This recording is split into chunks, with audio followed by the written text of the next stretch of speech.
Some people see it as being an odd thing that I would make, ocean-going outrigger paddles or stand-up paddles in a landlocked area. I guess, yeah, if I have really thought about it, it might seem like a strange deal. But, when you really think about it, when you design something, the bulk of the work, happens up here. Inspiration comes from generally some pretty strange places and especially at some pretty strange moments. I think Dave and I have talked about this, that oftentimes, the biggest light bulbs happen in the middle of the night, usually when you're laying in bed. I don't know how you're supposed to go about this process, but one of the things that I don't do is I don't look at other people's paddles.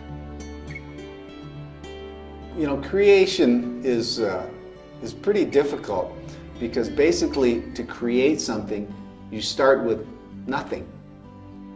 If you're starting with something, then you're just changing it. And of course, a lot of design is exactly that. But, for instance, Dave's stand-up paddle, the original one, was a creation. Failure is just, it's always there. I mean, there's so many things that can go wrong always, and it really is a hard deal for me. I don't know, it's just getting started is nuts. And so I'll do things like I'll avoid work, I'll walk around, I go over to my buddy Gerry's shop, I sit in there and he goes, "What are you doing?" I said, "I'm avoiding work." I'll do email, which I know is a bad thing to do because it diverts you from something. I'll clean my shop, I'll do everything impossible until either two things happen. One is I get an inspired thought, and that doesn't always happen. The other one is you just go, just do something, and you just start moving. And a lot of times I start projects that way. I don't even know what the hell's going to happen, I just start it. The design process just happens when it happens, and if you try to make it happen, it's kind of counterproductive. It kind of gets in the way, and so sometimes you're under some pressure. I know he is a lot of times because he comes over here and goes, "Wow, man, got all this pressure." I go, "Oh, come over here, man, just, hide out." And then he'll kind of get refreshed and go back and dive in and get it done. And the same goes for me too. If I'm not inspired or kind of dragging, I'll just go over there and start bugging him, walk around his shop and look at stuff, and all of a sudden, whatever the lead that was kind of holding me back from whatever I was doing kind of drops away, and I come back feeling a little more refreshed and can dive right into it.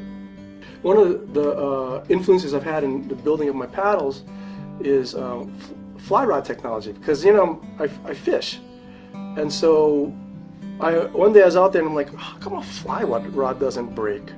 If all I did was look at paddles, all I know is what people already know. That's not what I'm trying to do. I'm not interested in replicating things or copying things. I want to go forward. That's my interest, For Dave and I mean, especially specifically with this whole stand-up thing, a lot of times we'll bounce stuff off each other, and having the two minds, as we like to say, the two portuguese is better than one Portuguese.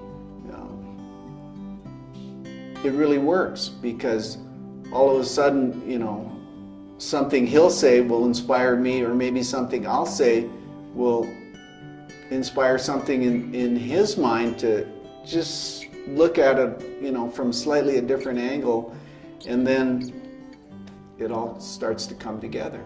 The ultimate compliment for me is when my paddle disappears in the hand of the paddler, that they don't even notice it's there. That comes from, in some ways when people say, what do you do? I always refer, I'm a craftsman. I tell them I make utilitarian objects. I make cutting boards, and I see nothing wrong with that. For me, I see my job as making the connection between the paddle and the person, the paddler. And so if they don't notice it's there, if they have really almost no comment to make about my paddle after going on and paddling with it, I think I've done a good job. How often do you talk about your hand or your ears or your nose? And you don't. They're part of your body. And that's how I want my paddle to be.